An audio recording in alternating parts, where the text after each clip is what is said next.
Ցավոք Հայաստանում այսօր շատ չեն արտադրությունները, շատ չեն աշխատանքի տեղերը եւ այդ պատճառով շատ չեն այն տեղերը, որտեղ կարող ենք շնորհավորել մարդկանց։ Բայց մենք հույսով ենք ու աշխատում ենք այդ ուղղությամբ, որ Հայաստանում ամեն համայնքում լինի այսպիսի արտադրամաս, որ բոլոր համայնքների մեր հայրենակիցները հնարավորություն ունենան,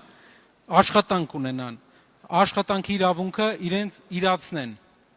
Տեսեք, Արտաշատը բերի հողով լավ շրջան է Հայաստանում, բայց մենք շատ շրջաններ ենք այցելում, որտեղ ոչ բերք են կարողանում ստանալ լավ, ոչ է աշխատանք է լինում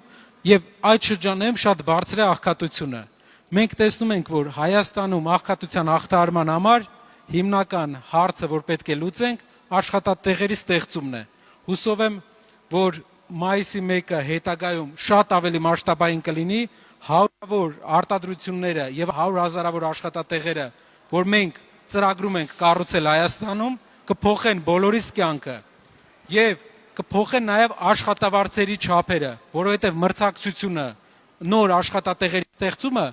գործարանները կսկսեն մրցակցել պրոֆեսիոնալ աշխատակիցների համար։ Նաեւ ուզում եմ բոլորիդ շնորհավորեմ եւ ցանկանամ, որ մենք ապրենք այնպիսի երկրում, որ զբաղվածությունը չլինի մեր խնդիրը, որ աշխատավարձերը չլինեն մեր խնդիրը, այլ լինի մեր խնդիրը երկրորդական, երրորդական հարցերը։